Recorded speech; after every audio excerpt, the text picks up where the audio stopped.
Pressure test only the new gas run to pressure. You can complete a focused partial system test without disconnecting every appliance, saving time and avoiding unnecessary work.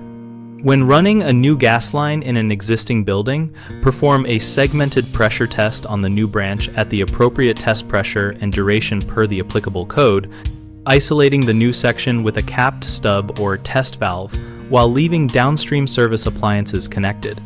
Use a calibrated pressure gauge rated above the test pressure and a deadweight or adjustable regulator to avoid overpressurizing existing piping.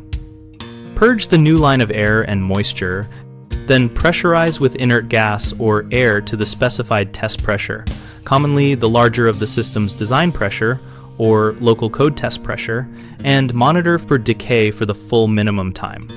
If the code calls for a soap test, apply leak detection solution at joints and fittings. When tying into an operating manifold, install a temporary isolation valve or blind flange on the new run. Verify shutoff valves are fully functional and not internally leaking by testing downstream pressure retention, and tag isolation points so they are restored correctly after testing.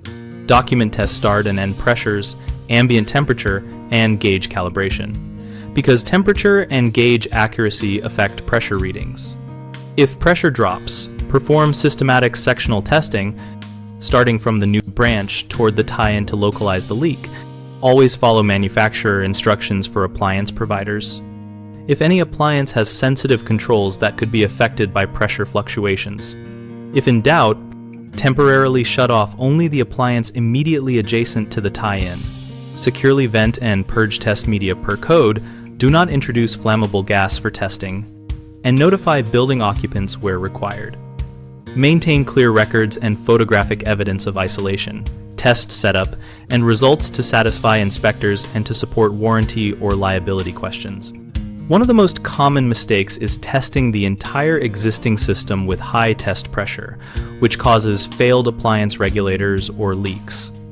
Fix this by using a partial system test at the code specified pressure, isolating the new run with a blind flange or test valve.